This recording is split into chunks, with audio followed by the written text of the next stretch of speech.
Muling naramdaman ng mamamayan ang maagap na serbisyo at mabilis na pagtugon ng Ifugao PNP matapos matulungan ang tatlong individual sa magkakahiwalay na insidente sa mga bayan ng Lamut at Lagawi, Ifugao nitong ika-21 ng Abril taong kasalukuyan. Sa bayan ng Lamut, isang motorista ang tinulungan ng mga tauhan ng Lamut Municipal Police Station matapos tumagilid ang minamaneho nitong kulong-kulong sa Poblacion West, dulot umano ng mekanikal na problema.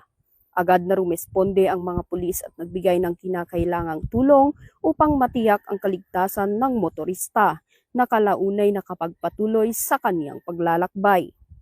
Samantala sa bayan ng Lagawe, isang senior citizen ang nabigyan ng agarang tulong medikal ng mga tauhan ng Lagawe Municipal Police Station matapos makatanggap ng ulat mula sa isang concerned individual hinggil sa isang matandang nangangailangan ng agarang atensyong medikal sa barangay Kudog.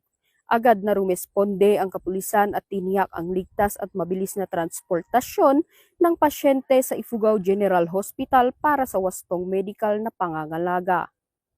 Sa isa pang insidente, isang individual ang naabutan ng mga nagpapatrolyang mga tauhan ng Lagawe MPS na natutulog sa gilid ng kahabaan ng National Road sa Barangay Kudog. Kalaunan ay napag-alamang ito ay nasa impluwensya ng alak at walang kakayahang makauwi. Dahil dito, hindi nag-atubili ang mga pulis na tulungan at ihatid siya sa kaniyang tahanan upang masiguro ang kaniyang kaligtasan, gayon din ang kaligtasan ng ibang motorista.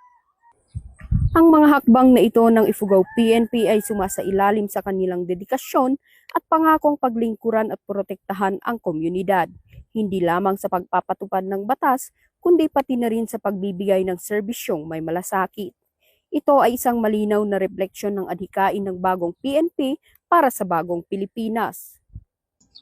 Mula dito sa Ifugao Police Provincial Office, ako ang inyong PNN Correspondent, Patrol Woman Janice Bulahaw, alagad ng batas, tagataguyod ng Balitang Pulis.